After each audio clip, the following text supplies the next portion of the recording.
Hey everyone, welcome back to my channel Rimtas lifestyle. কেমন আছো সবাই? আশা করছি সবাই ভীষণ ভালো আছো। এই দেখো জেঠিমাদের এখানে প্রচুর থানকুনি শাক হয়েছিল, ওদের ওই বাচ্চাগুলোকে খাওয়াই বলে লাগিয়েছে আর কি। আমার আর সাবানার চোখে যখন পড়েইছে তখন ওই শাক তুলে খেয়ে তবে আমাদের শান্তি। তো শাক ওখান থেকে তো তুলেও শান্তি হয়নি, হঠাৎ করে মনে পড়লো একজনদের বাগানে অনেক রকমের শাক হয়ে আছে, আর আমার অনেক দিন থেকে পুঁই শাক খেতে ইচ্ছা করছিল।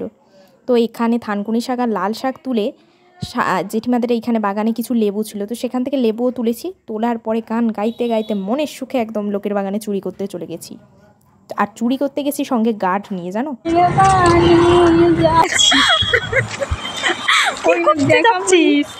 চুরি ভালো করে বল, কি করতে যাচ্ছি? চুরি চুরি করতে যাচ্ছি। কোথায় চুরি করতে যাচ্ছি কাউকে বলবো নি, সবাই চলে যাবে। চোরের মায়ের বড় গলা। আমাদের চোরের পেছনে এই যে গার্ড আছে, গার্ডটা কোথায় গেল? এগোচ্ছি, এই যে এদিকে। এটা হচ্ছে যে চোরের গার্ড, যাতে না চোরকে কেউ ধরতে পারে সেজন্য। আমরা চোর, এই যে পাহারা দিতে যাচ্ছে আমাদেরকে। এটা সিরিয়াসলি ভাবেই এই গার্ডটা আসছে আমাদের পেছনে পেছনে।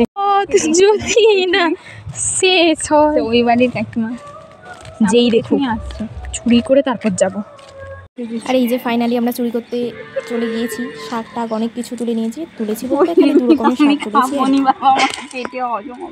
চুরি করা কমপ্লিট, এখন অনেক কিছু চুরি করবো, পরে দেখো। কেমন লাগলো চুরি করে? ভয় লাগছে। চুরি ওয়েল ডান। এবার ভয় লাগছে কেউ যদি ধরতে পারে পুরো একদম পেছন গরম করে দিবে। একটা তাহলে আমাদের